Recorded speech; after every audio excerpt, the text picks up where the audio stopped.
America is back and doing really well, but we still have a major challenge that must be urgently addressed because no country can be great without fair and honest elections. You have to trust your country because if there can be no trust, there can be no greatness. And that's very simple. No trust, no greatness. For many years, I've called for bold, swift, and decisive action to protect the integrity of America's elections. Every American deserves to know that when they cast their vote, that vote will be counted accurately in a system, and that is to make that system secure. One where cheating and interference are not just difficult, but virtually impossible. Unfortunately, the system we have today falls catastrophically short of that standard. Tonight, I'm announcing the immediate declassification and release of critical intelligence revealing shocking vulnerabilities in our election infrastructure. This evidence shows that the election system we have dangerously exposes and really exposes like levels never thought possible to hacking, exploitation, and foreign interference. Just as disturbingly, this vital information has for many years been covered up and hidden from you, the American people, our beautiful, our great American people. But that all changes right now. The documents we will release starting tonight have been gathered by the White House Government Transparency Task Force, a great group of people, along with the staff of the President's Intelligence Advisory Board, supported by our top intelligence agency chiefs, who have all personally reviewed the findings. We are presenting this evening and fully confirmed their authenticity. You can see these documents for yourself at whitehouse.gov. That's whitehouse.gov. Go check it out. Our purpose in disclosing this information is not to weaken confidence in election, but to earn that confidence by confronting vulnerabilities and correcting them very, very quickly, and that's what we're doing. The documents cover 5 major areas of concern. First, they show that over a period of years, starting during the 2020 election cycle, the People's Republic of China carried out what is believed to be the largest compromise of election data in history, resulting in China's illicit acquisition of 220 million U.S. voter files. That information includes names, addresses, phone numbers, political party preferences, and other sensitive data that would be needed to register to vote and engage in other nefarious activities, which is exactly what was happening. This data loss presents an unprecedented election security nightmare. The intelligence even shows that China assigned a data exploitation unit specifically to this new project. Compounding the travesty, the second set of documents we are releasing reveals that members of the deep state, very, very famous group of people, in many cases, in our intelligence agency work to actively suppress and downplay information about the extent of China's sinister election meddling, covering it up from both the president and the American people like nobody thought was possible. U.S. spy agencies began learning about the compromise of voter registration files in 2020 when they discovered that tens of millions of voter data, think of that, tens of millions of voters' data in 18 states have been bought, stolen, or hacked by China. Yet those responsible for sounding the alarm instead kept the information secret and hidden. They did not disclose to me as president or to anyone else, and to the best of our knowledge, they did not inform Congress. In fact, all they kept saying is, this is the most secure election in the history of our country, a standard, very pat line that was divvied out to say. The cover-up of this colossal security breach is even more disturbing in light of the additional information showing that China engaged in other election-related activities to undermine my first administration in our 2020 campaign. They did not want, and they just didn't want it. They fought like hell not to have it, Donald Trump, to win, and for good reason. As the documents we are releasing show, CIA reporting explicitly stated, and I quote, in mid-2018, the Chinese Communist Party's policy was to leverage all domestic and foreign elements that were opposed to the U.S. president in an effort to reduce the U.S. president's votes and make him resign or prevent his re-election. Isn't that nice? Also, in mid-2018, China was working to influence the results of the U.S. midterm elections and later the results of the 2020 presidential election itself. Separately, in mid-2019, the Chinese government's strategy against the United States was focused on undermining domestic confidence in the U.S. president. They wanted to just make you sound like your president wasn't so hot, when actually your president has done a great job, and they did everything possible to do exactly that. Going on, this document says, and this is by the CIA, the strategy included efforts to use Chinese contacts with big U.S. companies to influence U.S. business leaders to turn against the President of the United States of America. The Chinese government sought to identify U.S. journalists who had reported negatively on the U.S. President and pay them large sums of money to write more negative articles about him, as many as they could, and they didn't care what they said. The Chinese government wanted U.S. president to lose the next election, and the reason they wanted me to lose is because they knew I was wise to them, charged them billions and billions of dollars worth of tariffs, and built the strongest military anywhere in the world. We have the strongest military anywhere in the world. These are exact quotes from the CIA reporting. The name of the person doing the quote is now under review, but it gets even worse. Raw intelligence obtained by the FBI in 2020, yet buried by rogue bureaucrats, stated that China's activities even included an attempt to manufacture illegal ballots for Joe Biden. Documents show that during this period, dozens of significant CIA and NSA reports about China's election targeting were kept out of the presidential briefing. These were briefings I would get almost every day. Everything was kept out that was of importance. One email among intelligence analysts admitted that they had, quote, deliberately massaged the presidential daily briefing to withhold information regarding Chinese activities related to the election. Another official inside the FBI wrote that she was running, quote, a shadow government, unquote, to keep intelligence about China's election meddling from becoming known and to keep it away from the honorable press. Other officials who witnessed such efforts perceived the motivations to be blatantly political.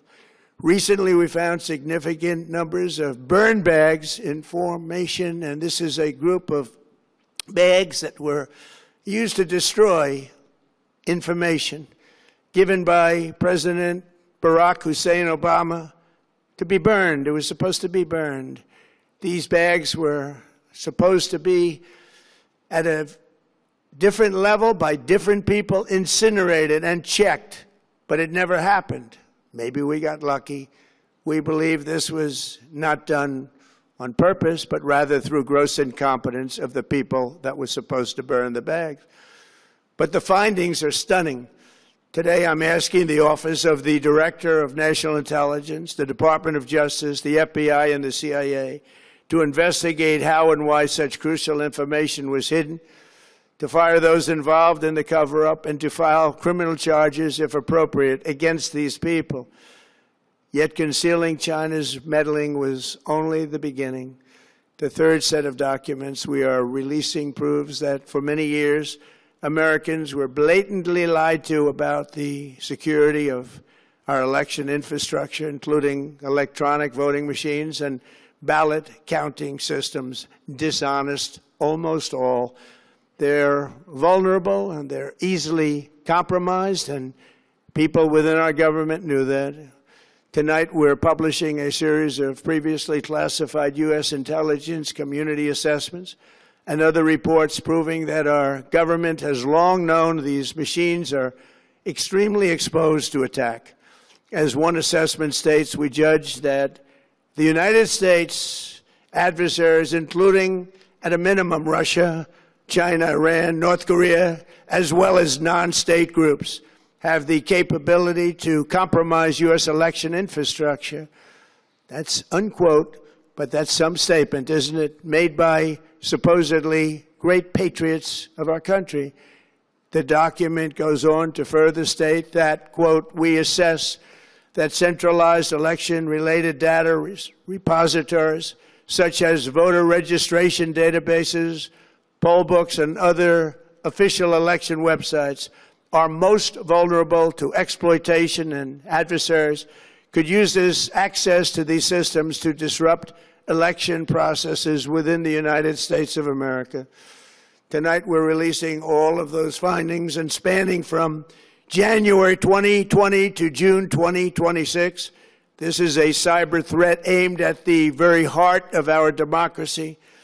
Many people have questioned whether it could actually be possible to electronically manipulate vote totals or change election results on these terrible machines.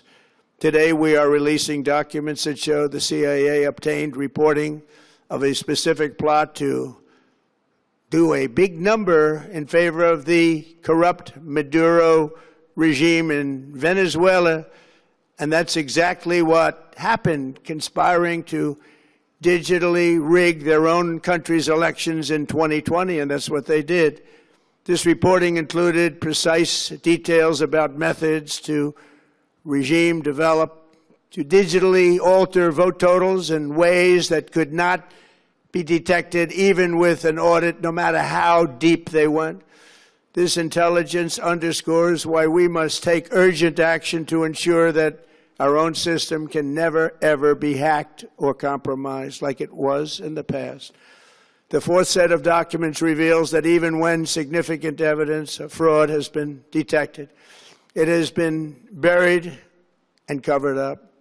Among the disclosures tonight are FBI files detailing evidence of alleged fraud by a large-scale voter registration operation in Michigan. In 2020, Michigan State Police raided a Democrat Get Out the Vote organization, corrupt group in Muskegon. And we're so concerned by what they found. They were just so concerned, they couldn't believe it, actually, that they contacted the FBI in Detroit. The documents state that some canvassers admitted to FBI agents that they signed voter registration forms in other people's names, submitted fraudulent registration for people who did not exist, and received gift cards tied to their number of applications that they produced. In other words, it was pay, play, and cheat. The FBI agents working on the case believe that crimes were committed, yet the Biden Department of Justice slow-walked the investigation and killed it. Tonight, I'm asking the FBI director to ensure that the matter is fully investigated and to work with the Department of Justice to prosecute those responsible for any crimes. Finally, to reveal just how vulnerable our elections continue to be, we are releasing the results of a stunning investigation by the Department of Homeland Security. According to the DHS review, state voter rolls and public records, they identified approximately 278,000 non-citizens who are registered to vote in federal elections. Since Democrat states refuse to share their voter files, the real number is actually much higher than that. Yet, even this limited analysis found more than 250,000 foreigners illegally registered to vote. Put together, these disclosures reveal an election system so broken and so vulnerable that no one can possibly defend it. It is not defensible. Hundreds of millions of U.S. voter files are in the hands of foreign governments Our machines and ballot counting systems are exposed to hacking and manipulation and corruption. China and other countries have been trying to meddle in our elections. Evidence of fraud has been buried. Hundreds of thousands of non-citizens and dead people are listed and active on the voter rolls, and yet we still have elections with no voter ID, no proof of citizenship, and tens of millions of ballots floating aimlessly through the mail. As one example of the insanity, California's recent election for mayor of LA and governor was held on June 2nd, a long time ago, but it was just completed a few days ago on July 10th. Think of that, much more than 1 month. Took a month to count the votes. I wonder what they were doing. This is worse than any third world country. There's no third world country that has elections like we have. In a rare move, NBC and ABC Fake News have both said that they would not cover this speech. They knew what it was about because of the fact that they don't like the topic, because they know how corrupt our system is and they don't want to reveal it. They and others in the media are part of a plot. They want to continue this fraud for whatever reason. They want to keep it going. They want to protect the radical left. They can't have a great country, and that's true. You can't have a great country without free and fair elections. Fraud like this should mean a revocation of their licenses. They use our public multi-billion-dollar in value airways for absolutely no money. They pay nothing. All we want is honesty in our elections and honesty in reporting. They pay nothing for multi-billion-dollar assets. Great damage has been done to our country. Our elections were left vulnerable to being rigged and stolen, and the trust of the American people was lost. This cannot be allowed to continue. Every American, whether you're a Republican, Democrat, Independent, or otherwise, should be able to agree that we deserve the most secure, honest, and fair election system anywhere in the world. Secure elections should be a partisan, really, we should be together, Democrats, Republicans, Independents, everybody, and it should not be a partisan issue. It should cause to unite us, not to divide us. This should be a cause. We should be united, not divided. In light of the brand new and irrefutable information I have revealed tonight, my administration is in the process of notifying the states whose election data was compromised by the People's Republic of China and many others. We will be working closely to mitigate any harm, and we're taking swift action to ensure that sensitive voter data is better protected so we can never be bought, we can never be hacked, and we can never watch a stolen election again. Tomorrow, the Secretary of Homeland Security will hold a briefing to outline his department's recent work confirming cyber vulnerabilities in our electronic voting systems. They are bad.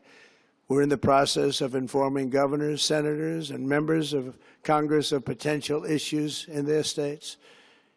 If you look at voting today, it's in such bad shape in so many states, and we are committing to fix it. And we're also committing to be working with those states and local jurisdictions to help them fix and patch known technical vulnerabilities before the midterm elections. We have very important elections coming up. We want those elections to be honest. I've also ordered DHS to notify every state about non-citizens on their voter rolls and direct them to remove all ineligible voters from the lists immediately. But most importantly, addressing this crisis of election security demands that Congress must pass the Save America Act. How easy is that to do unless you want to cheat? The only reason you wouldn't do it is you want to cheat because your policies are so bad and your candidates are so pathetic that you can't get away or can't get elected any other way. This landmark bill requires that all voters must show photo voter ID. How simple is that? Could I have your photo, please? Photo voter ID. All voters must provide proof of citizenship. Are you a citizen of our country, please? And hopefully there will be no corrupt mail-in ballots, which if you watched California and so many other places, mail-in ballots are inherently corrupt. So you would have no mail-in ballots except for illness, disability, military deployment, or travel if you're going away on business or vacation. These reforms are urgently needed to stop the vulnerabilities that I've mentioned. To all Americans, I ask you to pick up your phone tomorrow, call your representatives in the House and Senate, and demand that they pass the Save America Act without delay. Together we will restore faith and confidence in our country, and we will be bigger, better, and stronger than ever before. Thank you. God bless you. God bless our great military. And God bless America. Thank you very much.